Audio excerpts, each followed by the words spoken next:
Having hobbies outside of work is very important for your mental well being, for joy, even for life purpose in general. Today, I'm going to show you why it matters and what science says about it. But also, there's a YouTube case study that you can model if you struggle to find a niche. Hi, I'm Hannah. I work in HR and I spend way too much time observing people's, especially women over the age of 40, at work. Now, by the end of this video, you'll see how hobbies can transform your life and how you can share that hobby on YouTube, even if you are starting from zero.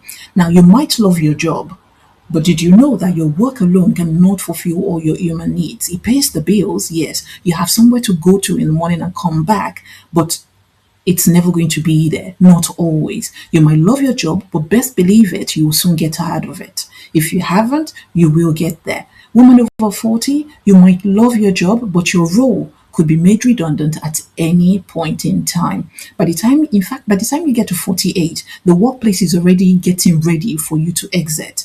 Hobbies can help you grow, thrive, and reclaim parts of you that you've forgotten or even that got lost in deadlines and other responsibilities. Now, most women over the age of 40 tend to spend decades, 20, 30, 40 years just putting other people first at work, at home, and in life. Now, that usually leaves zero space, nada, for joy, for creativity, and even for play.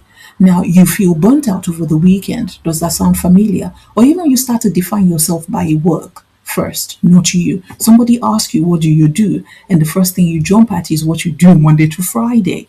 No, it shouldn't be like that. You start to feel like rest is not rest. It starts to feel like stress. And that is not the life that we're supposed to live. Now, see, experts show that people with sustained hobbies, that is, hobbies that they've done over a lasting period of time, they tend to report higher life satisfaction. They're happier, they show up better, they have better mental health than those that don't have hobbies at all. In fact, in one survey, hobbies were notably happier and mentally healthier than those without hobbies. Multiple research continues to show us that hobbies are linked to reduced anxiety and even stress and social isolation, especially as we get older, as we age. You might not think much of it now, but wait for it. And the next 10, 15 years is just round the corner, waiting for you. Now, if you choose to continue the way you are now, what you will have is that you live a life without new challenges and your brain health will start to decline. There will also be social isolation where you don't have connection with anybody at all. You come back home, you're by yourself, and you go back out again the following day. So when you pick up hobbies, they tend to connect you to other people, to community of individuals that have liked and shared interests. Also, if you don't pick up a hobby, there's stress and burnout because you don't have an outlet. You start to bottle everything up, and that drives up your cortisol.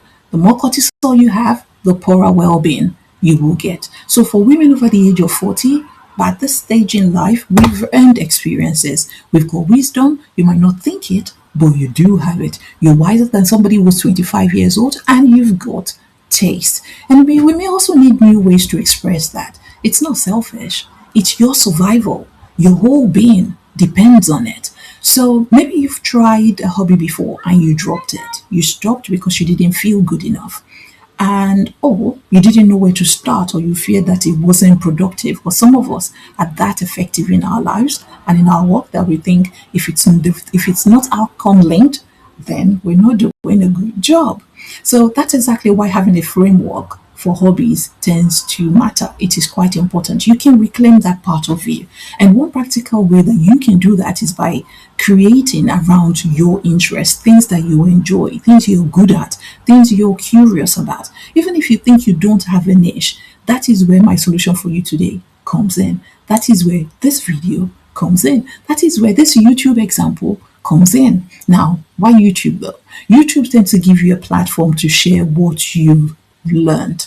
You go into the world, you learn, come back to YouTube and share it. You share what you enjoy, you teach what you enjoy. Even if you're not a natural teacher, by living your life just the way you are, you're teaching people. It's what people like you will resonate with. Now, many successful creators that you watch did not start with a polished niche. People evolve, they grow as a result of sharing what comes out naturally to them, what brings them joy. They started by doing what they loved consistently, and that's what exactly this lady did. Kristin Stepp. With her channel, she focused on simple, budget friendly food and lifestyle content. That's all she does. Her videos are titled What's for Dinner? Simple budget family meal ideas, lunchbox ideas. They show how consistent content in everyday niche can build community. Go take a look. Check out her channel. Read the content. See how long she's been on YouTube, how many videos she's put out. It's persistence that teaches you resilience. So show how consistent content in an everyday niche builds community. You can do the same, but you can tailor it. You don't have to do it word for word. You don't have to copy a format. You can do the same. Just think about what you love doing outside of work. Is it gardening? Do you do your hair? Do you dye your hair? Do you have gray hair? Do you do photography, videography? Do you enjoy cooking? Do you do walking challenges? If you're a woman who constantly battles with her weight, either you're trying to put on weight or to lose weight, you can easily document that.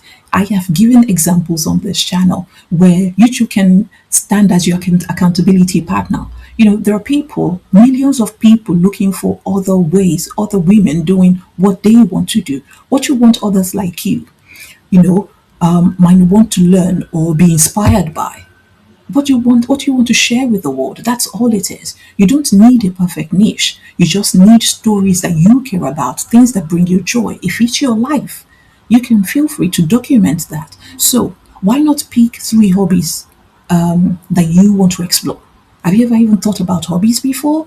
When you have hobbies, you show up better at work. That's another good example why you should pick up a hobby. And if you're considering it, YouTube is definitely something you want to think about. So do pick 3 hobbies, do short videos on them, 10 minutes long. It doesn't have to be too long. And then track your growth. Not track subscribers. Your people will find you eventually, but track your growth and how you feel. If it's 3 videos you can do a week, do it. If it's 1, do it. So, on how you feel, does it make you laugh? How do you feel after shooting a video, after editing a video, after publishing a video? Do you sleep better? Do you make new friends as a result of it? Did you become a better communicator? That is what I want us to start tracking. We're not like 20, 30-year-olds who are starting YouTube for the sake of money. My purpose on this platform is to help women over the age of 40 watch my videos, learn from it, start their own hobbies, show up better at work, and start to find their own exit for better retirement. Hobbies are not a luxury. They're simply linked with better mental health, with life satisfaction, and for cognitive engagement as you age. There is no way your brain needs to stay the same. You're getting older. You need your brain to be active. We don't want dementia. We don't want Alzheimer's. Better activities, more activities that engages the brain is better for older age. And your hobby, even just starting a YouTube channel, can help to reignite your passion, your connection, and your purpose, not just for fancy. And it's going to be incredibly useful for people like you, but for other women as well. So if you start a hobby, please let me know, and I will see you in the next one. Ta-da!